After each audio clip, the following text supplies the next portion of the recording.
1974 সালে কৈশোরেই জীবিকার খোঁজে কুমিল্লার চান্দিনা থেকে ঢাকায় এসেছিলেন মোহাম্মদ মকবুল হোসেন। এমব্রয়ডারি, ঠিকাদারি সহ নানা কিছুতে ভাগ্য পরীক্ষা করে শেষমেশ স্থিত হয়েছেন চা বিক্রির পেশায়। এখন বুড়িগঙ্গা তীরে বসিলা ব্রিজের নিচে চায়ের দোকানে ব্যস্ত সময় কাটে তার।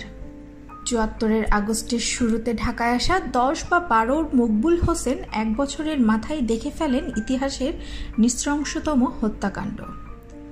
75-এর 15ই আগস্ট ধানমন্ডি 32 নম্বরের খুব কাছেই কলাবাগান ছিলেন তিনি।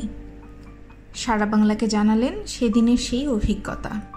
আমি 1974 সালের 2 আগস্টে ঢাকায় এসেছি। তখন আপনার বয়স কত? 10 থেকে 12 হবে।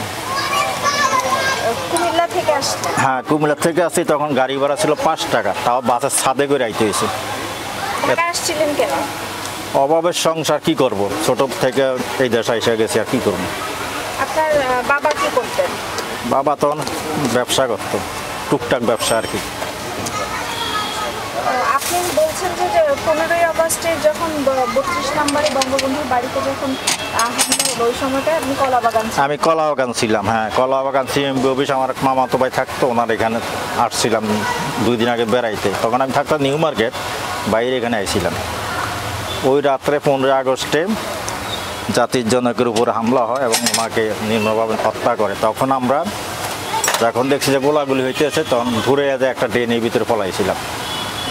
সকালবেলা বাড়িয়েছি, বাড়িয়ে দেয় রাস্তাতে সেনাবাহিনী আর লক্ষ্মী বাহিনী। ঢাকার পরিবেশ তখন ভয়াবহ ছিল, মানুষ তো ঘর থেকে বাড়িত না। হ্যাঁ, কিছু একটা হবে এটা মানুষ বুঝতে পারছে এবং মানুষের চিন্তা করছে হঠাৎ করে একজন লোকে মাইরা ফেলা, যার জন্য দেশ স্বাধীন হইল, যাকে আমরা তো কিছু ভাইবা নিলাম, আজকে তাকে এইভাবে নির্মমভাবে হত্যা করলো। এটা নিয়ে অনেক দুঃখ প্রকাশ আমরাও করছি।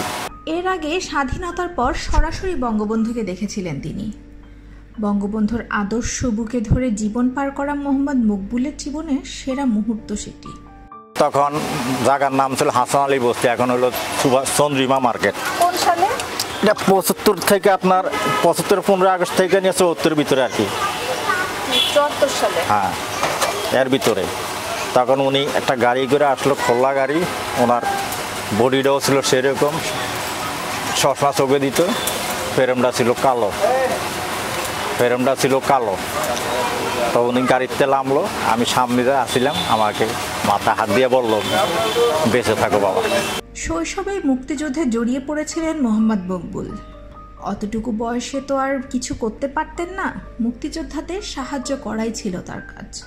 গ্রামে গঞ্জে এক ছিল জয় বাংলা, আর কিছু ছিল না। তখন ছিল আপনার মুসলিম লীগ আর আওয়ামী লীগ। আমরা নিজেরা জয় বাংলা ছাড়া কিছু বুঝতাম না, খালি বলতাম জয় বাংলা। তো দেশ স্বাধীন হয়েছে জয় বাংলার কারণে। আজকে জয় বাংলা না থাকতো তাহলে আমাদের দেশ স্বাধীন হইতো না, আমরা পশ্চিমবঙ্গ গোলাম হয়ে থাকতো। জাতীয় পরিচয়পত্রে বয়স ভুল করায় মেলেনি মুক্তিযুদ্ধে অংশগ্রহণের কোনো স্বীকৃতি। চায়ের দোকানের সামান্য আয়ে কোনো মতে জীবন পার করে দেওয়া মোহাম্মদ মকবুল নিজের জন্য কিছু চান বা না চান, বঙ্গবন্ধু কন্যা প্রধানমন্ত্রী শেখ হাসিনার হাতে সোনার বাংলার স্বপ্ন পূরণ হতে দেখে তাতেই খুশি। ওনার আদর্শ হিসাবে আজ আমি এই অবস্থা, নয়তো আমি বাড়ি গাড়ি অনেক করতাম,